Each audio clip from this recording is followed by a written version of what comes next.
فبأي آلاء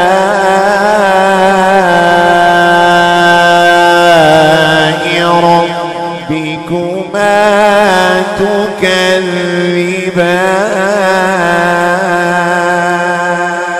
قرآن مقدس کا اللہ تبارک و تعالیٰ کا کلام ہونا اس سے انکار کیا تو اللہ تبارک و تعالیٰ نے ان کی سزاؤں کے بارے میں بیان فرمایا کہ جو کافر ہیں کل انہیں جہنم میں داخل کیا جائے گا، کہا جائے گا ہذہ جہنم التی کنتم توعدون، یہی ہے وہ جہنم جس کا تم سے وعدہ کیا گیا تھا، تم جس کا انکار کرتے تھے اب اپنی آنکھوں سے دیکھو۔ پھر کہا آج تمہیں اس میں داخل کیا جائے گا، پھر اس کے بعد کا کس سبب سے، کا جو کام تم کر کے آئے ہو اس کاموں کے سبب تمہیں اس جہنم میں داخل کیا۔ پھر کہا اس وقت بھی بندے کہیں گے مولا ہم نے تو تیرا انکار نہیں کیا، ہم نے شرک نہیں کیا، ہم نے تو تیرے رسولوں کو نہیں جھٹلایا۔ کہا اس وقت ہم ان کے اعضاء سے بلوائیں گے، ان کے زبان پر مہر لگا دی جائے گی، ان کے منہوں کو خاموش کر دیا جائے گا، اس وقت ان کے ہاتھ گواہی دیں گے، اس وقت ان کے پیر گواہی دیں گے۔ کس کی؟ ان کے کفر کی، ان کی نافرمانی کی گواہی دیں گے، ان کے جھٹلانے کی گواہی دیں گے۔ تو جھٹلانے کی گواہی ہمارے اعضاء اپنے خود دیں، تو یہاں ہمارے لیے بھی ایک درس عبرت ہے کہ آج ہم وہ کام اور عمل نہ کریں، ہم یہ سمجھتے ہوں کہ کوئی ہمیں نہیں دیکھتا، لیکن جب وہ عمل کر جائیں گے تو یہی ہاتھ اور آنکھ اور منہ اور ناک اور کان یہی سب ہمارے خلاف گواہی دیں گے۔ اس کے بارے میں ایک حدیث پاک ہے، بڑی طویل حدیث ہے لیکن اس کا ایک چھوٹا سا حصہ ہے کہ وہ بندہ جسے اللہ تبارک و تعالیٰ کے حضور کھڑا کیا جائے گا، وہ بندہ اپنے رب سے کہے گا مولا میں تجھ پر، تیری کتاب پر، تیرے رسولوں پر ایمان لایا، میں نے نمازیں بھی پڑھی ہیں، روزے بھی رکھے ہیں، صدقات بھی دیے ہیں۔ وہ بندہ اپنی استطاعت کے مطابق اپنی نیکیاں بیان کرے گا۔ کس سے کرے گا؟ رب سے۔ جب اسے حاضر کیا جائے گا تو اللہ تبارک و تعالیٰ سے کہے گا مولا میں نمازی تھا، میں روزے رکھتا تھا، میں صدقہ دیتا تھا، جتنی نیکیاں اسے یاد آئے گی وہ تمام نیکیاں اپنے رب کے سامنے بیان کرے گا، میں نے بڑی اچھی زندگی گزاری۔ اچھا اللہ تبارک و تعالیٰ ارشاد فرمائے گا ٹھیک ہے ابھی پتہ چل جائے گا، پھر اس سے کہا جائے گا ہم ابھی تیرے خلاف اپنے گواہ کو بھیجتے ہیں۔ تو وہ اس وقت سوچ رہا ہوگا اپنے دل میں کہ میرے خلاف بھلا کون گواہی دے گا؟ وہ اپنی نیکی، اپنا اچھا ہونا ظاہر کرے گا اللہ کی بارگاہ میں، تو اللہ کیا فرمائے گا اچھا تو بڑا اچھا بنتا ہے، ٹھیک ہے ابھی ہم تیرے خلاف گواہ لاتے ہیں۔ اس وقت وہ دل میں کیا سوچے گا بھلا کوئی ہے جو میرے خلاف گواہی دے، مجھے اچھے کے خلاف کوئی گواہی دے۔ اس وقت اللہ تبارک و تعالیٰ اس کے منہ پر مہر لگا دے گا کہ یہ اپنے منہ سے بڑی نیکیاں بیان کرتا ہے، اپنی پاکیزگی اور اپنا اچھا ہونا ظاہر کرتا ہے کہ اس کے منہ کو بند کر لو۔ اس کے منہ پر مہر لگا دی جائے گی، اس کی ران، یہ ران گوشت، یہ جان جس کو بجاتے ہیں، اس کو حکم دیا جائے گا، گوشت اور ہڈیوں سے کہا جائے گا تم بولو۔ اب یہ اس کی ران، اس کا گوشت اور اس کی ہڈیاں اس کے اعمال کو بیان کریں گے۔ یہ اس لیے کیا جائے گا کہ اس کی ذات کے خلاف کوئی اور گواہی نہ دے، بلکہ اس کے کرتوت اور کاموں کے خلاف اسی کی ذات گواہی۔ بڑے نیک بنتے تھے نا، ہم تمہاری ہی جسم کی ہڈیوں سے پوچھتے ہیں کہ جو نماز تم پڑھتے تھے وہ کس لیے پڑھتے تھے، تمہارے گوشت سے ہم پوچھتے ہیں کہ تم جو روزہ رکھتے تھے وہ روزہ کس کو راضی کرنے کے لیے رکھتے تھے۔ اس وقت انسان کا اپنا جسم، اس کی ہڈیاں، گوشت سمیت سب بولنے لگے گا۔ آخر میں بیان فرمایا جاتا ہے، حضور صلی اللہ علیہ وسلم آخر میں حدیث میں یہ بیان فرماتے یہ بندہ کون ہوگا؟ کہ یہ بندہ منافق ہوگا جس پر اللہ تبارک و تعالیٰ ناراض ہوگا۔ تو اس کی اچھائیاں ہوگی، باوجود اس کے بھی اس کے جسم کو اس کے خلاف اس کا جسم بولے گا مولا یہ منافق ایسا تھا کہ لوگ اس کی تعریفیں کریں اس لیے نماز پڑھا کرتا۔ اس وقت اس کی ہڈیاں گواہی دے گی کہ بظاہر اچھا لگتا تھا کہ یہ نمازی ہے نمازی ہے نمازی ہے، لیکن نمازی وہ کیسا تھا کہ لوگ اسے نمازی کہے وہ نمازی تھا، حقیقت میں وہ اس لیے نمازی نہیں پڑھتا تھا کہ اسے اپنے رب کا قرب نصیب ہو، اس لیے نہیں پڑھتا تھا۔ اگر اللہ تبارک و تعالیٰ ارشاد فرماتا ہے کہ یہ جتنے کفر انہوں نے کیے، جنہوں نے مجھے جھٹلایا، میری نعمتوں کی ناقدری کی، نافرمانی کی، اگر ہم چاہتے نا تو دنیا میں ان کی آنکھوں سے روشنی لے کر انہیں اندھا کر دیتے۔ وہ جب راستوں پر نکلتے نا، اپنے کام کاج کے لیے نکلتے تو پھر انہیں کچھ سجھائی ہی نہیں دیتا، ہم ان کی بینائی لے کر انہیں اندھا کر دیتے اگر ہم چاہتے تو۔ پھر مولا تو نے بینائی نہ لی تو اس کا مطلب کیا ہوا؟ اللہ تبارک و تعالیٰ فرماتا ہے لیکن ہم نے اپنے فضل سے، اپنے کرم سے اس کی آنکھوں کی روشنی اس میں باقی رکھی، تو کیا اس باقی رکھنے کے باوجود بھی وہ اپنے کفر اور نافرمانی کو چھوڑ کر ایمان میں اور اطاعت میں نہیں آئیں گے؟ ایک چیز کا۔ دوسری چیز کا، اتنا نہیں ہم چاہتے تو آنکھوں کی روشنی لیتے، اس کے علاوہ اگر ہم چاہتے تو ان کی جگہ پر ان کی صورتوں کو بھی بدل دیتے۔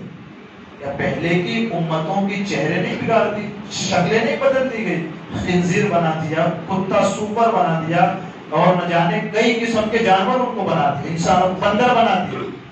کہا ہم چاہتے تو انہوں نے کیا کیا؟ نافرمانی کی۔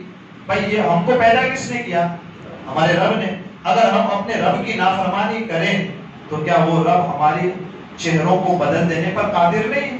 یقیناً قادر ہے، وہ بدل دے۔ وہ اگر وہ نہیں بدلتا تو وہ اس کا فضل و کرم ہے کہ ہم گناہ کر رہے ہیں، اس کے باوجود بھی وہ نعمتیں ہمیں عطا کرتے ہیں۔ یہ اس کا کرم ہے، اللہ تبارک و تعالیٰ کی مہربانی ہے کہ گناہ کر رہے ہیں پھر بھی نوازتا ہے وہ۔ تو گناہ چھوڑ دیں تو پھر کیسا نوازے گا وہ؟ سبحان اللہ۔ تو اللہ فرماتا ہے کہ اگر ہم چاہیں تو ان کے گھروں میں وہ بیٹھے ہوں اور ان کی صورتوں کو بدل دیں، ان کے چہروں کو بدل دیں، انہیں بندر یا سوپر بنا دے، نہ وہ آگے بڑھ سکے نہ پیچھے ہٹ سکے۔ کیوں؟ اس جرم کے سبب جو وہ کر گزر رہے ہیں، کر رہے ہیں، میری نافرمانی کا جو جرم کر رہے ہیں، اس کی سزا اگر ہم دنیا میں دینا چاہتے تو اس انداز سے دے دیتے کہ ان کی آنکھوں کی روشنیاں لے لیتے، انہیں سور و بندر بنا دیا جاتا، لیکن ہم نے اپنی رحمت اور حکمت کے تقاضے کے مطابق انہیں عذاب دینے میں جلدی نہیں کی۔ بھئی ہمارا اور آپ کا مسئلہ کیا ہے؟ ہم کمپنی کے نوکر ہوں اور ایک دن لیٹ جائیں تو کمپنی کہتی ہے کل سے ٹائم پر آئیے گا ورنہ میرا آپ مت آئیے گا۔ یعنی کہ ہم اگر کسی کے غلام ہوں اور ایک مرتبہ ہم نافرمانی کر جائیں تو ہم اپنی نوکری سے ہاتھ دھو بیٹھتے ہیں، تو کیا ہم اللہ کے بندے نہیں ہیں، غلام نہیں ہیں؟ اگر ہم اس کی نافرمانی کریں تو کیا وہ اللہ سزا نہیں دے گا؟ وہ چاہے تو اسی وقت سزا دے دے۔ ہم نے چوری کی، اسی وقت ہم کہیں باہر نکلے اور ہمارا ہاتھ کٹ جائے اچانک، یہ اس وقت تمہیں ہم عذاب دینے میں، سزا دینے میں جلدی نہیں کرتے ہیں، کاش کہ وہ زندگی میں توبہ کر جائے اور ہمارا شکر گزار بن جائے، اس لیے ہم اسے مہلت دے دیتے تاکہ وہ ہماری طرف پلٹ آئے، توبہ کرے، ایمان لے آئے، پھر ہماری نعمتوں کا شکریہ ادا کرنے لگے۔ اس لیے نہیں۔ پھر آگے میں اللہ تبارک و تعالیٰ پھر آگے ایک آیت میں ارشاد فرماتا ہے کہ جو سزائیں یہ بیان ہوئی نا، آنکھوں کی روشنیاں لے لی جائے، ان کے چہرے اور صورتوں کو بدل دیا جائے، تو یہ سزائیں جو ہم دیں اس میں کوئی تعجب کی بات نہیں ہے، بالکل ہم کر سکتے ہیں، اور یہ ایسا کوئی چیز نہیں ہے کہ جس میں تعجب کیا جائے، اچھا یہ بھی ہو جائے گا، اچھا ایسا بھی ہو جاتا ہے کہ بندے کا جسم انسان کا اور اچانک بندر بن جائے، ایسا بھی ہو سکتا ہے، کوئی تصور ہے نا؟ یہ تو اس میں تعجب مت کرو۔ کہا کیا؟ ہم ایک مثال پیش کرتے ہیں، ایک اداہرن، ایک ایگزامپل پیش کرتے ہیں۔ کس چیز کا؟ کہا تم اپنی زندگی میں خود دیکھو کہ جب تم پیدا ہوتے ہو تو کتنے کمزور ہوتے ہو، تمہارے ہاتھ چھوٹے ہوتے ہیں، تمہاری عقل کچھ نہیں ہوتی، کچھ سمجھ میں بھی نہیں آتا، تمہارے اعضاء کمزور ہوتے ہیں، تم چلنے پھرنے کے قابل بھی نہیں ہوتے، کچھ یاد بھی تمہیں نہیں رہتا، لیکن جیسے جیسے دن بڑھتے ہیں اللہ تبارک و تعالیٰ فرماتا ہے ہم اس کے جسم کو مضبوط کرتے ہیں، پھر جسم مضبوط ہوتا ہے، دھیرے دھیرے عقل مضبوط ہوتی ہے، اور پھر چیزیں یاد ہونے لگتی ہے، پھر اس ایسا مضبوط جوان ہو جاتا ہے کہ اس کا مقابلہ کرنا ایک وقت میں مشکل ہو جاتا ہے۔ پھر دیکھو کہ جیسی حالت تھی بچپن میں ٹھیک وہی حالت ہم پھر لے آتے ہیں۔ کمزوری سے مضبوط بناتے پھر مضبوطی سے پھر کمزوری کی طرف لے آتے ہیں. کہا کیسے؟ کہا پھر بڑھاپے کا زمانہ آتا ہے, پھر اب چیزیں بھولنی شروع ہو جاتی ہے, اب پھر کچھ نہیں یاد رہتا, یہاں تک کہ رشتہ دار بیٹا سامنے ہوگا وہ بھی پتا نہیں چلتا. کہا جو بچپن میں تھا کہ باپ سامنے ہوتا تھا لیکن پتا نہیں چلتا تھا کہ کون کھڑا ہے. یہی حالت 60 سال کی عمر کے بعد پھر ہو جاتی ہے کہ بیٹا سامنے کھڑا ہے لیکن باپ پہچانتا نہیں کہ کون کھڑا ہے. کہا تمہاری عقل پہلے کمزور تھی, پھر ہم نے مضبوط کیا, پھر کمزور کر دی. کہا یہ تعجب اس میں نہیں کرو, اس میں کہ ہم انسان کے چہرے بدل دیں گے, اس میں تعجب نہ کرو. تعجب تو یہ والی چیز ہے کہ ہم پیدا کیسا کرتے ہیں اور پھر ختم کیسے کرتے ہیں. کہا جب یہ عمل ہم بڑی آسانی سے کر لے جاتے ہیں تو انسانی کی آنکھوں کی روشنی لے لینا یہ کون سی بڑی بات ہے. اللہ تبارک و تعالیٰ اپنی قدرت کا بھی بیان فرما رہے ہیں اور عذاب دینے کے بارے میں بھی بتاتا ہے. کیا وَلَوْ نَشَاءُ لَتَمَسْنَا عَلَىٰ أَعْيُنِهِمْ فَاسْتَبَقُوا الصِّرَاطَ فَأَنَّىٰ يُبْصِرُونَ. اگر ہم چاہتے تو ان کی آنکھیں مٹا دیتے. اللہ کس سبب سے؟ انہوں نے جو کفر اور نافرمانی کی اس سبب سے. فَاسْتَبَقُوا الصِّرَاطَ تو وہ جلدی سے راستے کی طرف جاتے. فَأَنَّىٰ يُبْصِرُونَ تو کہاں سے انہیں دکھائی دیتا؟ کیسے دکھائی دیتا؟ جب آنکھوں کی روشنی کھینچ لی ہے تو پھر اللہ فرماتا ہے وَلَوْ نَشَاءُ لَمَسَخْنَاهُمْ عَلَىٰ مَكَانَتِهِمْ فَمَا اسْتَطَاعُوا مُضِيًّا وَلَا يَرْجِعُونَ. اور اگر ہم چاہتے تو ان کی جگہ پر ان کی صورتیں بدل دیتے تو نہ ہی وہ آگے بڑھ پاتے نہ ہی وہ پیچھے ہٹ پاتے, پیچھے لوٹ پاتے. آگے قرآن فرماتا ہے وَمَن نُعَمِّرْهُ نُنَكِّسْهُ فِي الْخَلْقِ أَفَلَا يَعْقِلُونَ. اور جسے ہم لمبی عمر دیتے ہیں, جن کی عمر ہم لمبی کرتے ہیں تو خلقت اور بناوٹ میں ہم اسے الٹا پھیر دیتے ہیں. الٹا پھیر دیتے ہیں مطلب الٹا پھیر دیتے ہیں کہ مطلب کمزور تھا, کچھ یاد نہیں رہتا تھا, اب مضبوط ہوا, پھر کمزور اور پھر اسے کچھ نہیں یاد رہتا. کا مضبوط جو حالت بنائی ہم نے پھر اس سے پلٹا کھا کر وہ اسی حالت میں پہنچ جاتا ہے جس حالت میں پیدا ہوا تھا. پہلے بھی اسے نہلانے کی حاجت تھی, اب بوڑھا ہو گیا اب بھی نہلانے کی حاجت پڑتی. پہلے بھی اسے پیشاب پاخانہ کے لیے کوئی لے جاتا تھا, اب بوڑھا ہو گیا اب بھی اس کو لے جانے کی ضرورت پڑی.